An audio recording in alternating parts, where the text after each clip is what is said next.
In this video, I'm going to walk you through my Interactive Brokers activity statement for the month to date for September to show you guys how much money I've made trading options so far.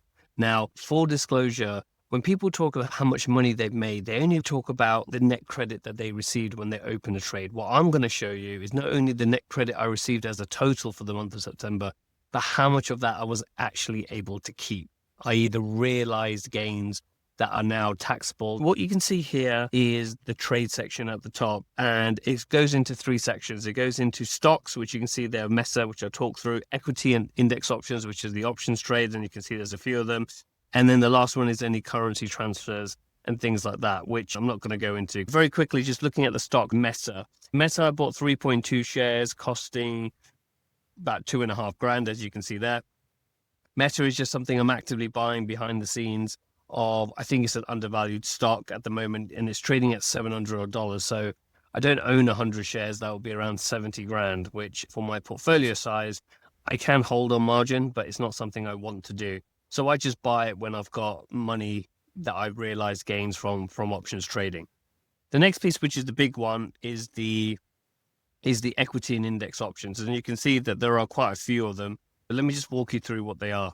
A lot of them, as you can see here, is Adobe. So Adobe, if you guys watched my last week's video showing you through all my Adobe trades that I've done, and I showed just only a handful of them, but these ones here are ones that I've been doing over the month of September, which I've now closed out on, and I've collected the majority. And we'll go through an Adobe example between the credit I received and how much I actually took home of the realized gains. The next one, if I scroll down past a lot of Adobe, is you'll see things like ALTS, ATYR, MLTX, MP, etc. Now, what these are my high volatility plays. And what I want you to do is, if you want to know how I find high volatility stocks, comment down below and let me know if that's a video you want to see. Because yes, I can trade the big names. You can see you got Nike, you got Nvidia, Lululemon, you'll see Tesla shortly. I do trade the big stocks, but again, they're not always got the high volatility. And these stocks that half of them never even heard of, if I'm really honest with you, but they've got high volatility plays. I make calculated risks on those and do my position sizing accordingly. RK is another one, again, that expired worthless. We got Riot in there and Tesla, and I think that's all of them there. And then we've got some currency exchange stuff there that I did. What this means is these are all the trades that I've done, right? Now, if I scroll back up to the top, so you can see what we've got here for Adobe as an example. And if I scroll across to the right-hand side, there are really two columns that I just want to focus your attention on today.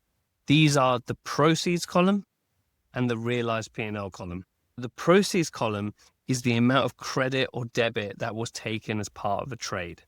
So again, if I sell a put for $100, that will go in the proceeds section. And then the realized P&L section is, once that trade is closed, how much of that $100 did I actually realize? So did I roll it for a loss and then up and out for a credit? All these types of things all go into the realized section. So if we take an example here of the Adobe 12th of September 290 put, where I sold 4 contracts under quantity.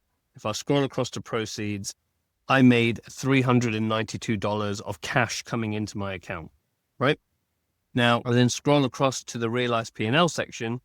You will see here that on the closing trade, I received a positive of 389.18 pence, which the difference between 392 and 389 is just the commission of 282. Because if you scroll across the realized P&L percentage, I realized 100% of that credit that I received.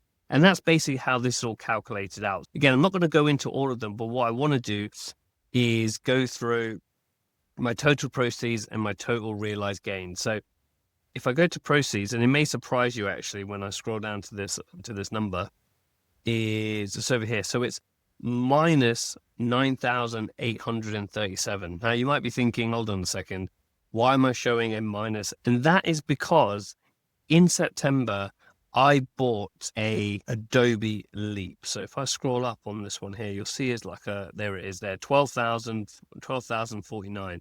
So if I scroll across here, you can see that I bought the Adobe 17th of December 2027 280 call on the 15th of September.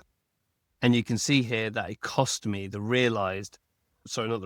proceeds was 12,049. And that's why I have what's looking at as a debit of proceeds actually collected for the month. And again, I'm not going to go into in this video why I chose Adobe and all that stuff. If you're interested, comment down below and I can do a video on that one. So now if I head over to the proceeds column, if I can remember which one the proceeds column is, I'll highlight it on the screen there. And I scroll down here to the bottom. You can see here that my total was $7,506. So I made $7,500 so far. It's only the 19th of September of realized gains so far in terms of option income. Again, a lot of that's come from Adobe, my Teslas, all the high volatility plays in the world. And again, it's not a true like for like because I've got some stuff from previous cycles and things like that. And obviously this is a negative number. So I can't really show you of the percent of my total premium that I collected or that I collected in the proceeds, how much of that is actually realized. But my point being is I'm no one special. I'm no one that has spent years with a financial analyst degree and all these kind of good things. I know the basics of options. I understand volatility. I understand theta. I understand delta, and I understand how to adjust positions that go wrong. And positions do go wrong. But I'm able to produce results like this consistently every single month as long as the market presents an opportunity for me to do it. So I'll leave it there.